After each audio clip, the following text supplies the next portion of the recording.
he said what would really be good is how do people make better business decisions? And I kind of countered with, why is software really important to your business? Because that's what's going to really help you make business decisions. Hence the reason why there's two titles, how to make better decisions, or why software is so important in managing your operations. I'm going to start off by basically, going through, why manufacturing software really is important. And there's a lot of reasons behind it, but there's some major ones that are worth talking about in terms of how it affects a particular manufacturing operation. The first one, which is the most obvious, is it makes manufacturing paperless. And that's important to know for a variety of reasons. Paper has a way of getting lost. Paper has a cost associated with the management of it.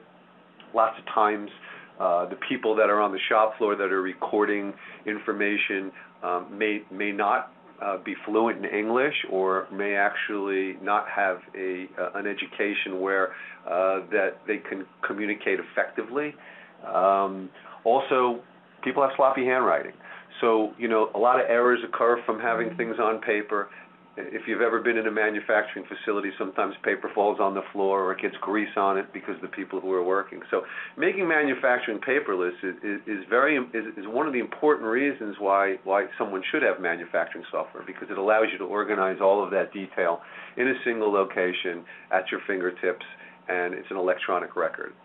The other reason is it provides a historical perspective. As opposed to paperwork or manual processes or Excel spreadsheets, you can actually look back. You have a historical perspective of how something was built, or how something was costed, or what we did in addition by adding additional items to it, how long it took us to build it, and what we should probably do when we're estimating a product or a project that's similar to that.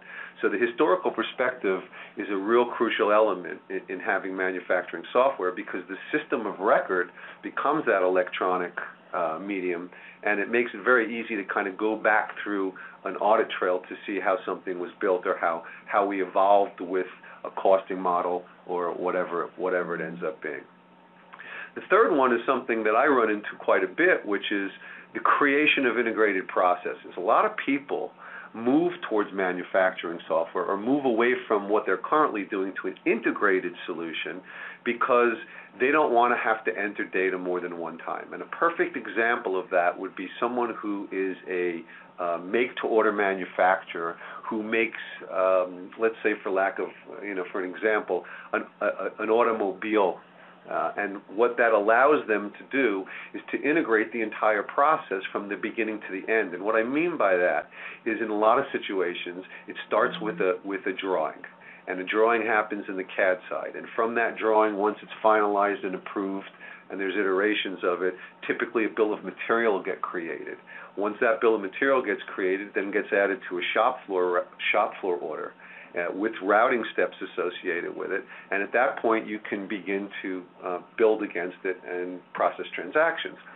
Well, in systems that aren't integrated, what ends up happening is the CAD person may actually design what the bill of materials are, but then they have to hand it to someone else who either enters in those bills of material into their existing manufacturing solution, or perhaps it's a manual process of which they then have to now attach paperwork to manual sheets that go out to the shop floor. So by creating an integrated process, what you do is you reduce the amount of time it takes from the beginning or the design all the way through to the production. And that time has a cost associated with it, money. So creating integrated processes is one of the biggest reasons why manufacturing software is so important, because the ability to enter something in one time and have it flow through the entire system all the way down to the general ledger is probably one of the more compelling reasons to invest in a manufacturing software solution. Another area is costing trends. When I do things manually, I have to look in papers, or I have to look at the last time I bought it, or I have to go research that vendor's purchase order. I have to pull it out, and I have to see the last 5 times I bought from them. Well, when I have a system will allow me to see my costing trends from a variety of ways. I can see, each time I built it, what those costs were that were associated with it, or I can actually look at my vendors and I can see what the vendor's last costs were for that, or what the average cost for the vendor is, as well as what the vendor's performance is. But what this allows me to do also is, as I'm building the product, is to see what those value-added costs are. So when I build something, I have a series of cost components that make up what that cost of that good is. I have my material costs, I have my overhead, and I have my labor. So it allows me to see what those trends are. Are my materials going up because I'm buying commodities and they're getting more expensive? Are my materials going down because the price of commodities are cheaper? Is my cost of labor going up? Or perhaps it's even my overhead. My electricity is more, the cost of water that I use for my processes from my town is more. So the ability to identify those trends becomes very crucial in two areas. One, your ability to make profit, right? And what I see with a lot of my clients who don't have systems is they'll come to me and they'll say, well, you know what, we're working on a 25% margin, but the last time we built it, we made 4%.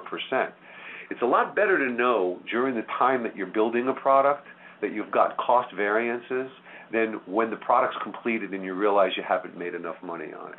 So being able to see as you're reporting, as well as those trends in the past, because sometimes you may have lost money on a particular item because of rework, or you had an unexpected waste of a material that needed to be used a second time, and you want to be able to weed those out because that may not be trend related, but that may be related to that specific incident. So being able to see costing trends becomes very crucial in your ability to competitively price and to stay in business in terms of your production facilities. The other area is the flip side of it, which is not the costing side, but which is the selling side, which are your sales analysis and your sales trends. Who's buying what? What times of year are they buying things?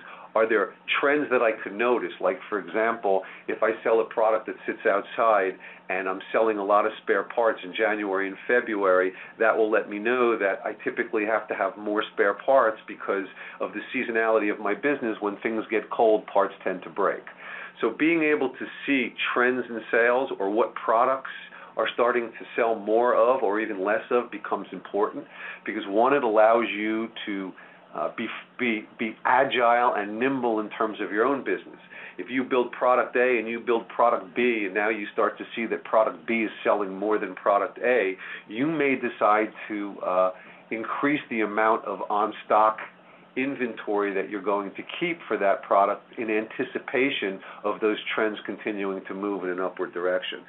So what you get is you basically get vision. You get vision into your costing side, you get vision into your selling side, and having that vision kind of gives you the power that you need to make good business decisions. And then the last one, which is the most common reason that people tend to buy solutions, is because of inventory control. You know, is not only to see what I have on hand, but to see what I have on order that's coming in, as well as what I have committed to particular orders. My best client may have a need for something right away, and someone who doesn't buy a lot from me may be already being produced, and that may allow me to, quote unquote, rob Peter to pay Paul. So if I can see that that inventory is allocated to another shop order, then I might be able to steal it off of there to use it for someone who maybe is more important or more crucial to my success in business. In addition, the normal things like being able to get real-time inventory views for ordering, being able to have real-time inventory views so that you can have capable to promise or available to promise, because the last thing you want to do is tell your customers you can promise them on a certain date and then you don't meet those delivery dates. Then your perception goes down, and it shouldn't be because you didn't have adequate management of your inventory. So as you can see, manufacturing is really important in a lot of different areas and a lot of different ways. So what I want to do now is I want to kind of drill down into what some of the benefits are of using manufacturing software, and there's a lot of things that really you can gain by using a piece of good manufacturing software. The first one is material requirements planning. And what that allows me to do is to see the replenishments versus the requirements. And what that basically means is that the replenishments are what I have either coming in on my purchase orders, what I have potentially coming in from manufacturing itself, because I may manufacture certain pieces. And the requirements are netted against, you're netting those replenishments against requirements. And requirements could be you need them for a sales order, or if it's a raw material item, you may need them in production orders. So material requirements planning can do some nice features for you. Like one, it can look at time phasing, meaning you can look out over a period of time and you can see the requirements and the replenishments that fall within that defined period. And that allows you to kind of make certain decisions, make optimal buys, decide to, if you've got excess capacity now, you may start to produce in anticipation of that. And the two important things that always come out of a material requirements plan is available to promise and capable to promise. And the difference there is available to promise is merchandise that you have available that you can promise out, whether it's raw materials to your shop floor or finished goods to your order. But capable to promise also then considers what your capacity is, so that even though you might have the materials to do it, you may not be capable to deliver that because you don't have the capacity or you have bottlenecks in your production routings.